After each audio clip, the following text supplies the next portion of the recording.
الحمد لله رب العالمين والصلاة والسلام على أشرف الأنبياء والمرسلين وعلى آله وصحبه ومن استنى بسنته إلى يوم الدين. اللهم اجعلنا منهم ومن الذين آمنوا وعملوا الصالحات وتواصوا بالحق وتواصوا بالصبر آمين يا رب العالمين.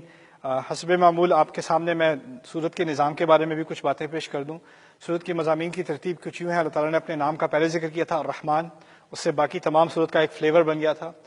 دوسری بات جو کہی گئی تھی وہ قرآن کے بارے میں تھی کہ انسان کو بنایا تھا، انسان کو اسی قابل بنایا تھا کہ وہ ایک دن قرآن کو سمجھ سکے، اور یہ بھی سکھایا گیا تھا کہ اللہ تعالیٰ کی سب سے بڑی نعمت، سب سے بڑی رحمت اصل میں قرآن کا سکھانا ہی ہے.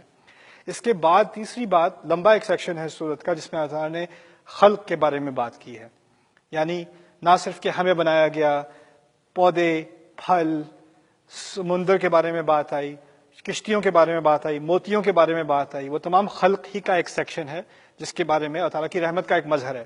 یہاں ترتیب یہ ہے کہ سب سے عظیم رحمت اللہ تعالیٰ کی قرآن ہے، اور اس کے بعد دوسرے درجے میں باقی سب مخلوق ہے. وہ بھی اللہ تعالیٰ کی رحمت ہی ہے کہ اس نے کیا کچھ نہیں بنایا، لیکن قرآن کے مقابلے میں وہ دوسرے درجے کی ہے. اعلیٰ ترین رحمت اللہ تعالیٰ کی قرآن کا سکھانا ہے.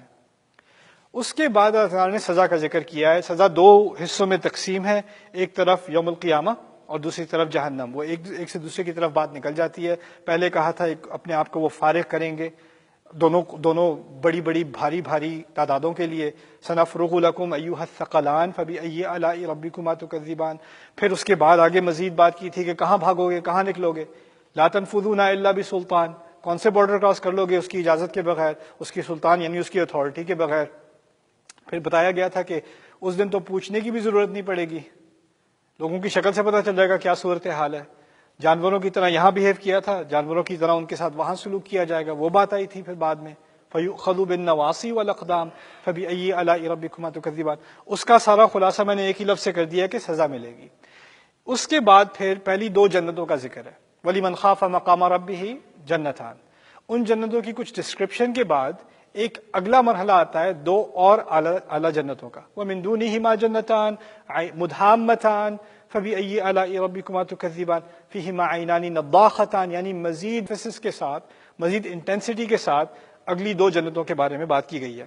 اور آخرکار جب بیٹھنے کا ذکر آیا تو صرف پھل اور تکیوں کا ذکر نہیں آیا، ایسی چیزوں کا ذکر ہے جو اس نے کبھی کسی نے دیکھی بھی نہیں ہوں گی اور خوبصورت ہوں گی. عبقری حسان، وہاں تک بات گئی ہے.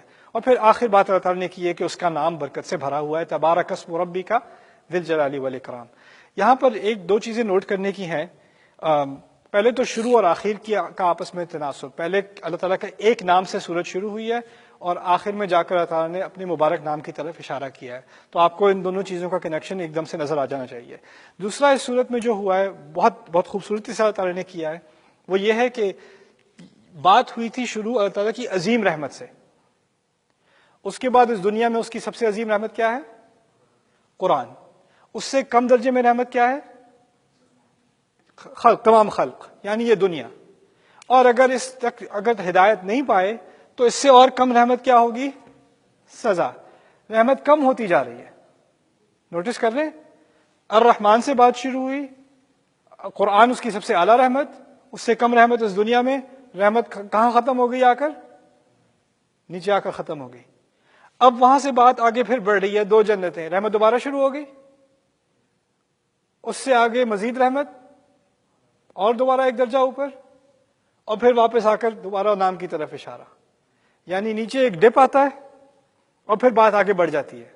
میں نے آپ سے کہا تھا الرحمن کے صیغے کے بارے میں کہ اس میں حدوث ہوتا ہے، یا ہمیشہ والی چیز نہیں ہوتی، اس میں فلکچویشن آتی ہے. کیونکہ عطشان، جوعان، پانی سے پیاس ختم، کھانے سے بھوک ختم، ان کی حرکتوں کی وجہ سے رحمت ختم. لیکن دیکھیں، رحمت کے ختم ہونے کا ایک سیکشن، باقی تمام سیکشن شروع سے آخر تک کیا ہے؟ اللہ تعالیٰ کی رحمت. اللہ تعالیٰ نے کہا ہے نا کہ میری رحمت میرے غصے پر حائل ہو جاتی ہے، غالب آ جاتی ہے. یہی بات یہاں پر ہو رہی ہے. یعنی یہاں پہ اللہ تعالیٰ کے غضب کا ذکر تو ہے، لیکن وہ بالکل ایک لو پوائنٹ پر کیا گیا ہے.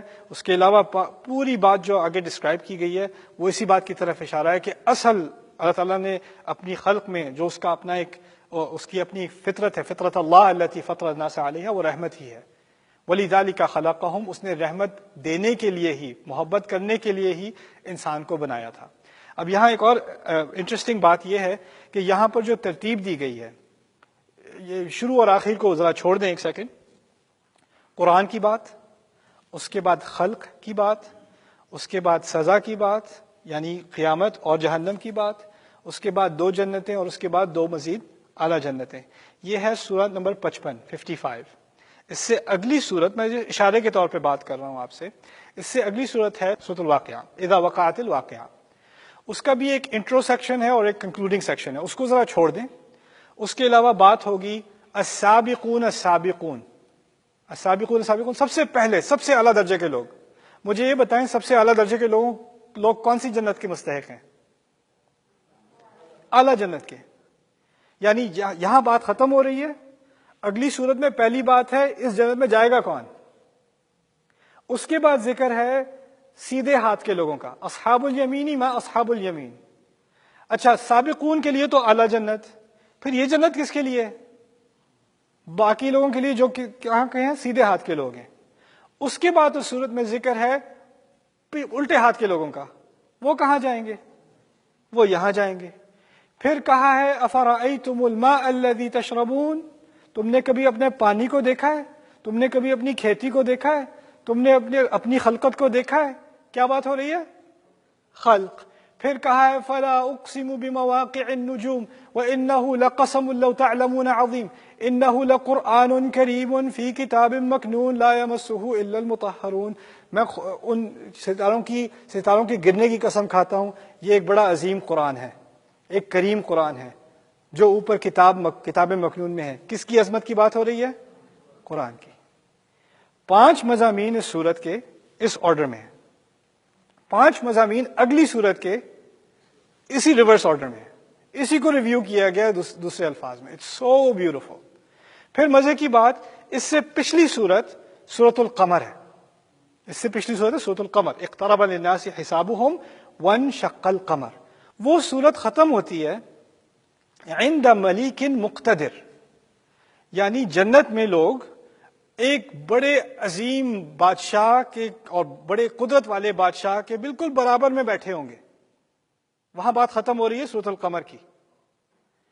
اس سورت میں بات کہاں ختم ہو رہی ہے؟ وہ بڑی اعلیٰ جنت میں بیٹھے ہوں گے اور ایسی ایسی نعمتیں ہوں گی. بیٹھنے کا ذکر یہاں، بیٹھنے کا ذکر وہاں. اور پھر وہاں پر اللہ تعالیٰ کی قربت، اور یہاں قربت کیسے ملتی ہے؟ قرآن کے ذریعے ملتی ہے، اشارے کی بات. اور وہاں عظیم اشارہ وہ بھی ہے، وہاں پر اللہ تعالیٰ نے کہہ دیا کہ قیامت کا دن آنے والا ہے، اور اس کی ایک علامت کیا ہے؟ چاند ٹوٹ چکا ہے. وانشق القمر، وہ 2 ٹکڑے ہو گیا تھا نا، اس کے بارے میں اشارہ ہے وانشق القمر. اس سورت کے درس کے شروع میں نے آپ کو بتایا تھا کہ وہ تو یعنی چاند کا سپلٹ ہونا وہ تو ایک چھوٹی علامت تھی. آخری دن کے آنے کی سب سے بڑی علامت کیا ہے؟ کچھ پتا ہے؟ انا والساعۃ کہاتین، میں اور آخری لمحہ ان 2 انگلیوں کی طرح ہیں. کس کے بارے میں اشارہ تھا؟ نبی کے اپنے آنے کا. یعنی نبی سے مراد کیا ہے؟ قرآن کے آنے کا. یعنی قیامت کی چھوٹی علامت پچھلی صورت میں، قرآن کی بڑی علامت اس صورت میں، اور سورۃ الواقعہ میں وہ قیامت آ چکی. اذا وقعت الواقعہ، جب واقعہ ہو چکا ہوگا. یہ ایک سیکوینس بنی ہے، چھوٹی علامت، پھر بڑی علامت، اور پھر آخری. پھر مزے کی بات یہاں پر ایک اور ہے، اس سے پچھلی صورت میں بار بار کہا گیا تھا کتنی قومیں تم سے پہلے تباہ ہو چکی ہیں. وَلَقَدْ يَسَّرْنَا الْقُرْآنَ لِلذِّكْرِ فَهَلْ مِن مُدَّكِرٍ. ہم نے قرآن کو آسان بنایا تاکہ تم نصیحت پکڑ لو، ذکر پکڑ لو، کچھ یاد کر لو. تم میں سے کوئی ہے جو یاد کا فائدہ اٹھائے. وہاں بات یہ کی جا رہی تھی کہ تم لوگ بار بار کہتے ہو ہم سننے سے نہیں ماننے والے، ہمیں دکھاؤ ہمیں دکھاؤ ہمیں دکھاؤ. کتنی قوموں کو دکھا دیا، کوئی فائدہ نہیں ہوا دکھانے کا. کتنے معجزے دکھائے، انہوں نے کیا مان لیا؟ تمہیں قرآن دیا جا رہا ہے آسانی سے یاد کر لو، تمہیں سمجھ ہی نہیں آتی. پھر اگلی قوم کی مثال، انہوں نے بھی نہیں مانا. انہوں نے معجزہ دیکھا پھر بھی نہیں مانا، پھر انہیں تباہ کیا گیا. پھر اگلی قوم، پھر انہیں تباہ کیا. اور بار بار کہا تمہیں قرآن دیا جا رہا ہے، تم ایسی بے وقوفوں والی ریکویسٹ نہ کرو، قرآن سے فائدہ اٹھاؤ، قرآن سے فائدہ اٹھاؤ، قرآن سے فائدہ اٹھاؤ. اسی بات کو دوبارہ یہاں شروع میں کہہ دیا. یہ رحمت ہے کہ قرآن سکھایا ہے. الرحمن علم القرآن. تم انسانوں کے ذریعے سے سیکھو. جانوروں والے مطالبے مت کرو کہ جب تک دیکھو گے نہیں مانو گے نہیں. اسی بات کو یہاں کنٹینیو کیا گیا. میں اس بات کی طرف اشارہ کر رہا تھا کہ قرآن میں ہر بات کا ایک تسلسل ہے. ایک تو سورت کا اپنا ایک نظام ہوتا ہے، ایک طرح سے بات کی جا رہی ہوتی ہے، اور سورتوں کے مابین بھی ایک عجیب تناسب ہے، ایک عجیب کنٹینیوٹی ہے، جو یہاں سے بات شروع ہوتی ہے پھر آگے چلتی ہے اور پھر آگے چلتی ہے. بارک اللہ لی ولکم فی القرآن الحکیم ونفعنی وإیاکم بالآیات والذکر الحکیم.